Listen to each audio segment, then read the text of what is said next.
Hi guys, how we doing? I did not link this one to Facebook. This is for Allie. She has a project in her sports media class where she has to write a story using quotes. I guess it's from a family member or something like this. I don't really know exactly the specifics, but she mentioned she'd like to hear about my first and only race win at Brewerton Speedway. It was back in 2011. I had turned 50 years old that year, and the summer before, I mentioned something about this to Claude Hutchings Sr. His son brought their Saab out, the four-cylinder Superstock, to Brewerton, and they hadn't had it out in a while. I didn't even know the car really still existed. And I asked them if they would be interested maybe in putting me in the car and maybe even running a season or something close to it. They gave me a trial run at the end of the year in August. We went, I believe it was 15th to 7th, and we actually passed some cars.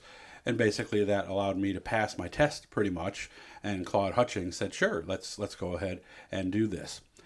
Of course, as someone who's worked in racing, at that point, that was my 22nd season. Remember, I started in 1990. I had always wanted to do it. And this little setup here, as you can see, this is a real Kirky race seat here. Dale Plank gave me this setup. He had come over to the house one time and saw us, just with steering wheel clamped to a card table, and stuff like that, and said, I got something you can borrow at the time. Ended up becoming a member of our house. But after the races, I was always so keyed up. And this was back, I was doing a lot of races. And of course, in the 90s, late 90s, there were games like Dirt Track Racing, which was on the computer. And the PlayStation is what I did on this right here. And there were a lot of games. My favorite became the Dirt series. There was Dirt, Dirt 2, and Dirt 3. They were basically rally games. And I was very good at that. And I did some racing online and did pretty well. This was way before iRacing or anything like that. So I always wanted to do this. And I had done spec cars a few times. Actually ran an Enduro in 1999, driving a car that Tommy Jewell and the Jewell Boys had something to do with it. Actually went 22nd to 8th. But to actually do a season was like a dream come true. Allie always asked me if I thought I was going to win a race. Not initially, no.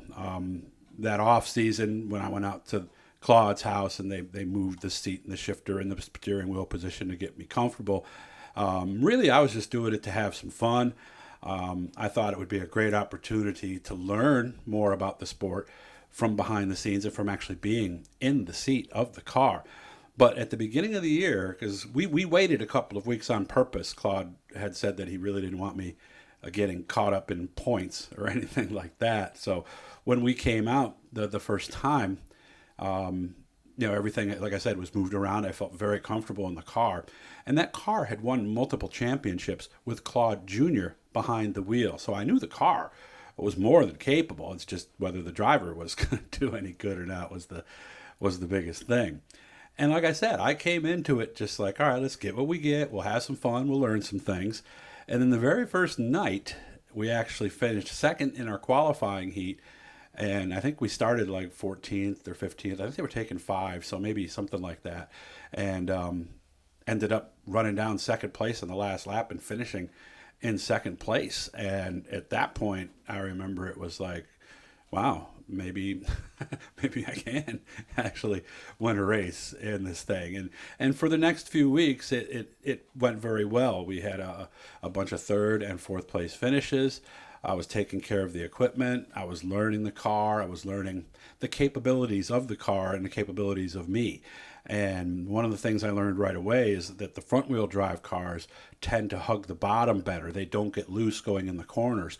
Where the rear wheel drive cars, they were more like the traditional dirt tracking with the tail end wagging around and having to work the throttle. So I learned quickly that if I was coming up on a rear wheel drive car, the thing to do was go to the bottom. And because I knew at some point in the corner they would push up a little bit. Claude had told me that, and it really did work out quite well for that. I would wait for them to push up in the middle of the corner. I would try to apex as I'm coming out of turn 2, but not too low because it was at Brewerton Speedway, so you don't want to get too far to the bottom or you really can't get a good run into 3. So I learned that pretty quickly. And then I believe it was like the 5th week maybe or something, 6th week, 7th, I had gotten comfortable enough to finally get off the bottom of the racetrack. those of you who have raced know that when you're first getting started, of course, the bottom is kind of the place to be. You feel a lot more comfortable there than you do trying to run the outside. But after watching Billy Decker run up above the cushion in the heat race earlier, I decided I was going to go out there. It worked in the heat race, but then I ended up wrecking the car in the feature, going 4 wide on the outside. So we had 2 bad weeks in a row, and then we had another week where I don't know what happened. I don't know if we got caught up in traffic or something, but I finished in 6th.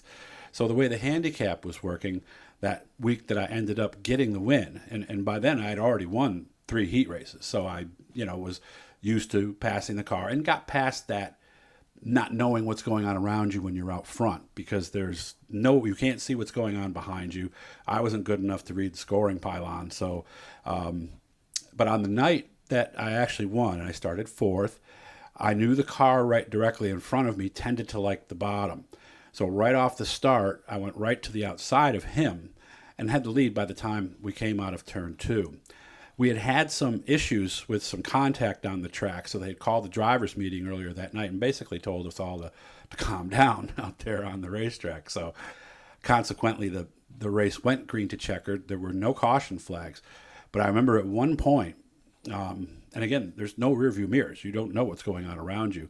They were 4 wide in front of me. And I remember looking at them and going, where am I going to go? And default groove was always the bottom. And so I just kind of went to the bottom and figured I'll just see what I can do here. And the 2 cars on the bottom ended up getting past the cars on the outside. And then one of them was a rear wheel drive, had moved up, and it left me just enough room to get in. And I remember one moment before that where there was a rear-wheel drive car on the bottom, and I tried to get underneath him, but the door got shut, and there was a car on the outside of me, too. So here I am right behind another car, and a car right to my right side, and I remembered he's a rear-wheel drive car.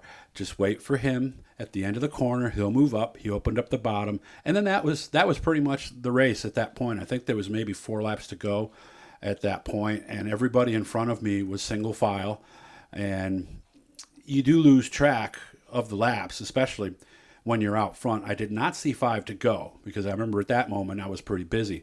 There were a lot of cars around me.